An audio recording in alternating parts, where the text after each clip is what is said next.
Telugu talks YouTube ఛానల్కి స్వాగతం. ఈ వీడియో మీకు నచ్చినట్లయితే సబ్స్క్రైబ్ చేయండి, షేర్ చేయండి ప్లీజ్. పెద్దవాళ్ళు పరిగెత్తి పాలు తాగడం కంటే నిలబడి నీళ్లు తాగడం మంచిదన్నారు. మరి రెండూ కలిపి ఉన్న టీ ఎలా తాగాలో చెప్పలేదు. గిన్నెలు కడిగిన తర్వాత భార్య భర్తకు టీ చేసి ఇచ్చింది. ఇప్పుడు చెప్పండి, గిన్నెలు కడిగింది ఎవరు? ఒకప్పుడు ఊర్లో పంచాయతీలు ఉండేవి, ఇప్పుడు వాట్సాప్ గ్రూపులు ఉన్నాయి.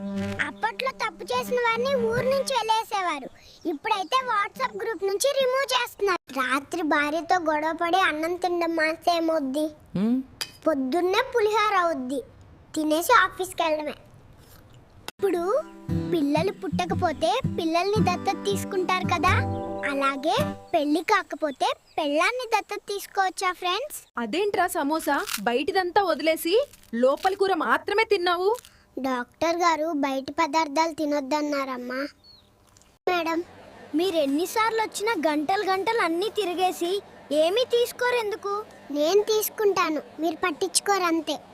నీకు పెళ్లి ఇష్టం లేకపోతే చెప్పాలి కానీ ఆధార్ కార్డు ఫోటో అబ్బాయికి పంపావట. ఇప్పుడు అతను ఆసుపత్రిలో ఉన్నాడు, ఏమన్నా అయితే కేసు పెడతామని బెదిరిస్తున్నారే దొంగ మొహందానా. ఓయ్, నీకొక రహస్యం చెప్పనా?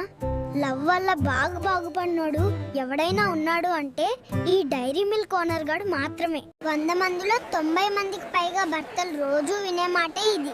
నేను కాబట్టి మీతో కాపురం చేస్తున్నాను, అదే వేరే ఎవరైనా అయితే ఎప్పుడో విడిచిపెట్టేవారు. ప్రపంచంలో గొప్ప సింగర్ ఎవరంటే అది దోమ. తన పాట నచ్చినా నచ్చకపోయినా ప్రతి ఒక్కరూ క్లాప్స్ కొడతారు కాబట్టి. నీ జేబులో ఎంత ఉందిరా? 500. ఇదెంత? 750.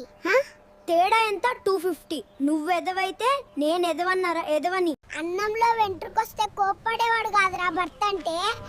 జట్టు రాలిపోతున్న తన భార్య తలకు ఏం నూనె దేవాలో ఆలోచించేవాడేరా భర్త అంటే.